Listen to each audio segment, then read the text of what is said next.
做 pet sitting 其實可以揾到幾多錢？呢一份副業又值唔值得做呢？我喺英國咧做 pet sitting 呢個 side hustle 咧，就係由舊年11月開始啦，到而家差唔多有5個月啦。咁所以咧，我想同大家分享下咧，我2月同埋3月嘅所有 booking 啦，同埋咧當中我係可以賺到幾多收入嘅。咁如果大家對呢啲內容有興趣嘅話，咁我哋就繼續睇落去啦。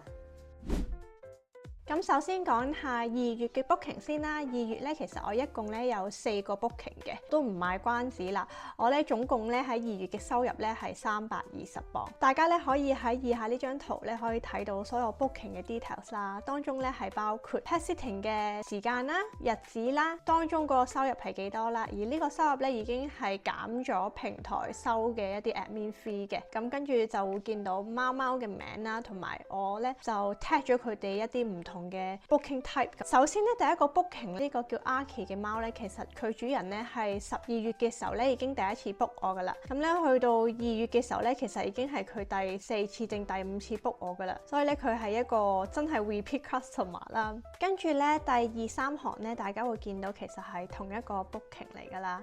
咁咧呢個 booking 咧係為期咧1個月嘅。咁但係咧佢一開始咧就只係 book 我星期2同星期4啦。佢本來咧係有朋友星期6日都會幫佢睇貓啦，但係後嚟就係因為佢朋友原來唔係咁識貓啦，所以咧佢之後就問我可唔可以星期6日咧都上去幫手嘅，所以呢個 booking 最後就變咗4個星期，然後每個星期我會上去4次啦。咁第3個 booking 咧，大家都見到 Luna 同 Dobby 咧，其實係2隻 BB 貓嚟嘅。咁呢個 booking 咧係由2月底開始啦，佢係一個 weekly recurring 嘅 booking 啦。我第一次上嘅時候咧，其實就係啱啱個 owner 先領養完佢嘅第2日，係因為佢咧有時咧係要翻 office 做嘢啦，咁佢就希望佢翻 office 嘅時間咧都有人幫佢睇下隻貓嘅。星期咧佢會叫我上去2至3次。呢一個 booking 直到而家咧我都係有一路幫佢照顧緊嘅，我都攞咗佢嘅 permission 啦，我都拍咗啲片嘅，之後咧我會再 share 俾大家睇。咁最後一個 booking 咧比較特別咧，就係佢咧係一個 daycare 嘅 booking 啦。咁因為佢個主人咧想我留喺佢屋企咧耐啲嘅時間，所以我哋最後咧就協商咗咧用 overnight 嘅 rate 啦。咁但係咧就變相係一個 daycare 嘅時間。咁我咧就留喺佢屋企 work from 佢屋企。咁對於我嚟講咧係完全冇問題，因為我平時都係 work from home 啦，我只係換咗個 location 喺嗰度做嘢啦。咁咧我朝頭早咧就9點會去到佢屋企啦。跟住收工嘅時候咧，5、6點我先至離開嘅。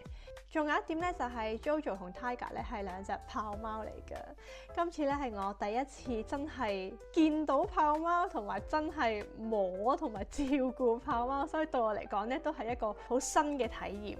咁呢4個咧就係我喺2月份嘅時候嘅一啲 booking 啦。我會話2月雖然接嘅單數唔係好多啦，但係當中係有成個月嘅 booking 啦，亦都有一啲係 recurring 嘅 booking，所以我覺得2月係一個好好嘅開始。咁跟住呢個 section 咧，我就會講下3月嘅 booking 啦。咁我自己會形容咧3月係一個好 full 嘅 schedule 嘅 booking，因為咧我一共接咗7個 booking。雖然咧拍片呢一刻咧我只係完成咗一半啦，咁但係咧月尾其實已經排晒所有schedule 噶啦。咁而3月全部都係 drop in 嘅 visit 嚟嘅，咁有啲係1個 visit 啦，有啲係2個 visit。最特別嘅咧就係3月咧有3個 booking 咧都係為期2個星期嘅，而其中一個咧仲要係香港人嚟添，佢就只需要我隔日上去啦，所以你咧喺睇到價錢方面都會有少少唔同嘅。而之後咧有一個 booking 咧係以前嘅一個客人咧 refer 我俾佢朋友嘅，佢哋係會互相幫大家睇貓啦。你見到得1日，因為前面啲日子咧係佢朋友幫佢睇啦，剩翻1日佢唔得閒咧，咁就叫我上去幫手嘅。而最後咧，你會見到呢個 booking 咧，巴黎呢個 booking 咧係寫住121 visit 啦。咁係咩意思咧？咁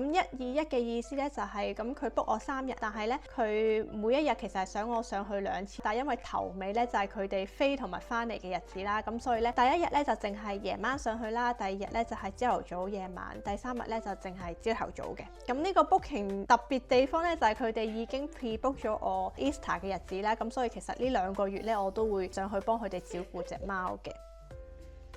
咁大家都已經喺呢個表度睇到所有 details 啦。咁其實我3月份所有 booking 咧加埋揾到幾多錢呢？係525磅嘅。我諗咧，大家喺聽到我呢2個月嘅一啲 booking 同埋收入之後咧，大家心裏邊都有個概念啦。究竟做 pet sitting 呢個 side hustle 可以揾到幾多錢？對於我嚟講咧，係一個唔錯嘅收入嚟嘅。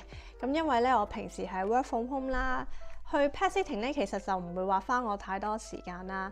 我咧有時會喺朝頭早去啦，有時會喺我 lunch time 嘅時候去啦。呢啲都唔係太阻礙到我平時嘅活動嘅。而呢幾百磅嘅收入咧，其實真係可以 cover 到我平時養貓嘅支出之餘咧，都仲有剩嘅。雖然咧喺3月呢500幾磅咧，真係我覺得去到 full booking 啦，先至去到500-600磅啦。咁但係咧其實之後咧，如果調高少少嘅價錢嘅話咧，我覺得有機會咧係可以去到600-700磅都有機會嘅。講完收入之後咧，有一點我都想同大家講下嘅，咁就係咧當中嘅交通費用啦。以我自己而言，我咧一般係選擇咧係步行距離咧20分鐘內嘅一啲 booking 嘅，因為我附近咧其實好多人養貓，呢個範圍入邊咧已經有好多人揾我做 pet sitting。但係咧，如果係 day care 或者 overnight 咧，其實我係自己可以接受去到 travel distance 要30分鐘以內我都 OK 嘅。咁所以咧，一般咧我都唔太需要花交通費啦，我自己就冇車啦。如果你有揸車咧，咁就會更加方便啦。咁但係如果你同我一樣冇揸車咧，咁你都可以考慮一下，係咪淨係接步行以內嘅一啲 booking 咧？又或者如果你真係要搭車去嘅話咧，嗰個交通費咧，你都可以再同嗰個 owner 商討嘅。咁不過如果人哋要 add on 俾錢俾交通費嘅話，咁佢哋就可能會揾另一個 sitter 咯。跟住呢，因為我而家去到第5個月啦，我覺得自己都算係有少少心得，點樣去維持穩定嘅單數目。第一樣真係好重要呢，就係 pet sitting 呢樣嘢呢，回頭客係十分之重要。因為你都知道啦，其實貓呢係一種好講習慣嘅一種生物嚟嘅。咁所以如果主人呢揾得你第一次，下一次佢有需求，佢其實會一樣揾翻你嘅。啱啱都有提過阿 Key 嗰個客人呢，其實佢已經係 book 咗我5至6次啦，而且佢仲將我推薦埋俾佢嘅朋友啦。咁所以其實咧，我覺得每一個 booking 你第一次上去嘅時候咧，都係一個好重要嘅一次咯。咁就係你第一次表現得好咧，人哋就自然會繼續揾你啦。阿 Key 嗰個主人咧，其實佢有同我講啦，好 surprise 我其實會留咁耐陪佢隻貓啦，因為咧我嗰次咧最長嘅時間其實留咗成個鐘頭，因為佢隻貓實在太得意，我都唔捨得走啦。佢咧就話上一個 sitter 咧去嘅時候咧，就真係淨係清咗貓砂啦，餵完糧咧就走啦，可能留咗10至15分鐘咁樣就走啦。所以咧佢之後咧就 keep 住都係 book 咧都會揾我嘅。真係我自己咧其實有時間嘅話咧，我係會選擇留耐啲啦，陪下隻貓啦，因為我其實自己都有養貓啦，我明白如果去咗旅行咧，人哋嚟我屋企，我都唔想佢淨係擺低糧，淨係清貓砂就走，我都希望咧佢可以留低多啲時間，真係陪我隻貓玩下嘅。咁不過咧，其實你喺個平台上面咧，人哋 book 你咧，個平台會寫明係30分鐘啊，淨係1個鐘頭咁樣嘅。咁所以咧，至少咧我會留夠30分鐘啦。如果時間許可咧，我先會延長嗰個時間嘅。仲有一點就係想提一提咧，就係我自己咧每一次上去 visit 嘅時候咧，我都會打卡嘅，即係入去嘅時候咧，我就會 WhatsApp 俾個 owner 話俾佢聽，我而家入去啦。跟住走嘅時候咧，我就話俾佢聽，我而家離開啦。咁咧俾佢實際知道我咧係留咗幾耐時間嘅。而第二個重點咧，一定係你要累積好評啦，一定要累積好嘅 review 啦。而我咧會喺嗰個 booking 完嘅時候咧，交接翻條鎖匙俾嗰個 pet owner 嘅時候咧，我就會提醒佢，如果覺得 OK 嘅話咧，歡迎咧俾個 review 我啦。其實通常佢哋都好主動會寫俾我噶啦。呢度咧我都想提及一點咧，就係有啲客人 book 我嘅時候咧，問會唔會想 off app 咁樣 book。其實我自己嘅做法咧，就係通常第一次咧，我都會希望佢喺個 app 上面 book 我嘅。我覺得呢樣都係保障翻雙方啦，因為真係有咩事咧，我哋都可以 through 個平台去解決啦。而且咧，佢第一次 book 我嘅時候喺個 app 度咧，其實佢都可以留 review 俾我咯。咁呢個我覺得係對兩邊都有好處嘅。而然後咧，我想講真係萬事起頭難，所以咧第一個單嘅時候咧，我係 apply 完咧11月嘅時候咧，其實我都等咗好耐先接到第一張單啦。但係咧喺佢俾咗好評我之後咧，12月因為聖誕節旺季嘅時候咧，我諗可能好多 pet sitter 佢哋都 full booking 啦，咁所以咧12月嘅時候咧，我就開始有多啲嘅 booking 入嚟啦。然後咧到而家2月3月咧都比較穩定嘅。咁我覺得大家如果最初咧想接到第一張單嘅話咧，真係可以第一單、第二單嘅時候咧調低少少自己個價錢啦，又或者接受遠啲嘅地方啦。完成咗頭幾張單之後咧，你有 review 開始啦，之後嘅單咧就會陸續咁樣嚟㗎啦。而你嗰個價錢咧，你係可以之後咧，你接咗多啲單之後咧，你先至去調整嘅。所以我覺得咧頭幾次咧，你唔介意嘅話咧，你可以將自己嗰個價錢調低少少啦，等你咧儲咗個 portfolio 咧，之後再去調整翻自己嗰個價錢咯。跟住咧，好想同大家講一個好有趣嘅經歷啊，就係咧我有一日出街啦，跟住咧就見到人望住我屋企喺窗台瞓緊覺嗰幾隻貓啦，跟住咧嗰個人就問我啊，係咪你啲貓啊？咁樣我就話啊，係啊係啊咁樣啦。之後我哋就好 casual 咁樣傾咗一陣貓經啦。然後咧佢就突然問我啊，你去旅行嘅時候咧，你會唔會揾 pet sitter 㗎咁樣啦？然後嗰一刻咧，我以為佢想 out job 啦，即係我以為佢想叫我揾佢做 pet sitter 啦。跟住我就哦，actually I'm doing pet sitting. Are you doing the same thing？ 跟住咧佢就話唔係啊，係佢之後去旅行咧，佢想揾人 recommend 一個 pet sitter 俾佢啊。跟住我就唔小心推薦咗自己俾佢啦。最後佢都 book 咗我嘅，咁佢嗰個單咧係5月嘅時候嘅。不過呢個真係好有趣咯，真係唔小心行出街咁樣都會接到一張單。咁所以咧，我發覺原來俾你啲鄰居知道你有養貓咧，都係一件好事嚟嘅。咁咧，你可以喺從中咧推薦自己啦，等佢哋咧旅行嘅時候咧諗起你咧會揾你幫手去做 pet sitting 咯，係啦。最後咧，我就想講下咧做 pet sitting 咧對我嚟講嘅優點啊、缺點同埋挑戰係啲咩啦。咁當然第一樣嘢做 pet sitting 嘅優點就係時間好彈性啦。通常咧個主人都唔太 care 你幾點上去嘅，只係佢希望你嗰段時間咧都可以差唔多時間上去咁就得啦。所以咧，如果你係真係 work from home 啊，其實咧呢個時間真係好彈性啦。就算你係有翻工咧，你都可以同佢講你希望係翻工之前上去，又或者喺你放工之後呢啲時間上去嘅。第二件事咧就係我覺得個收入副業嚟講咧都係唔錯嘅。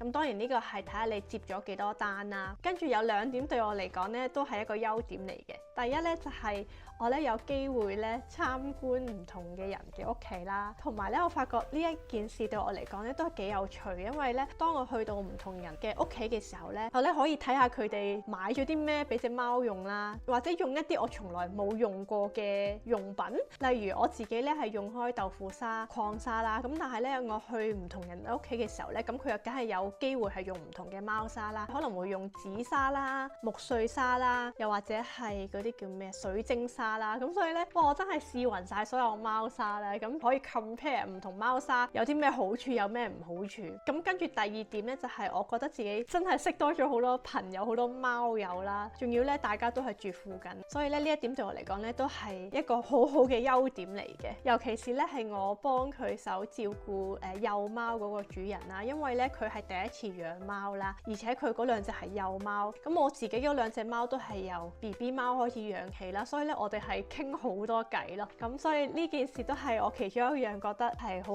開心同埋係其中一個優點嚟嘅。咁跟住就講下缺點啦。第一就係收入會比較唔穩定啦，不過對於我嚟講咧，我只係當佢係一個 side hustle 啦，就唔係一個缺點嚟嘅。第2點咧就係如果係一個好短嘅日子咧，其實係性價比咧有啲低嘅，即係我講緊嘅可能係1日嘅 booking 啦，因為咧你1日嘅 booking，你之前都一樣要做 pre-visit 啦，之後都一樣要去還鎖匙啦，即係你人哋 book 你1日，但係你其實要去3次嘅，時間上面咧好似唔係運用得咁好啦。但係對於我嚟講咧，我會考慮嘅嘢就再加埋嗰個距離啦。如果係好近嘅話咧，我係唔介意接嘅，因為我會考慮到佢今次 book 完你啦。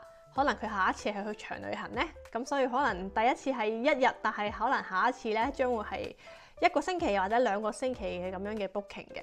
咁最後咧挑戰上面咧就係想像到 pet sitting 其實有機會遇到啲突發狀況啦，例如走失貓啦，開門嘅時候隻貓走咗出去啦，不過呢啲都係可以避免嘅。第二件事咧就係真係有機會喺你去嘅時候咧就係發生意外，又或者隻貓病咗啦，咁呢啲都係你需要去處理嘅事。咁不過咧我就暫時未有遇過呢啲問題嘅。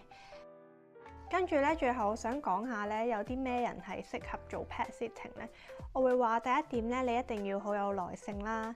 跟住第二點咧，就係你一定要好中意貓啦。第三，我覺得係 optional 嘅，就係你自己有養貓啦。咁點解我會講 optional 呢？因為其實好多人去旅行啦，佢哋揾自己嘅朋友幫手啦，朋友都未必有養過貓啦。基本去照顧貓呢，並唔係一件難事嚟嘅。所以其實我覺得，如果你自己係冇養過貓，但係你又中意同貓玩，你又想試下做 pet sitting 去揾下外快嘅話，我覺得你都可以考慮嘅。你可能一開始呢，就試下幫你嘅朋友照顧下貓，學下一啲照顧貓嘅最基本知識，點樣 feel 糧啊，點樣清貓砂，其實呢啲都係手板眼見功夫嚟嘅，唔會話太難。咁你之後啦，有咗呢啲少少嘅經驗啦，咁你就可以開始去接單。咁如果你真係未養過貓，但係又好想做 pet sitter 嘅話咧，不妨留言俾我聽啦。可能我之後咧會做一條 pet sitter 新手入門教學，講解下咧做 pet sitting 要做嘅一啲基本嘢同埋要留意嘅事項。咁今日呢條片咧就差唔多啦。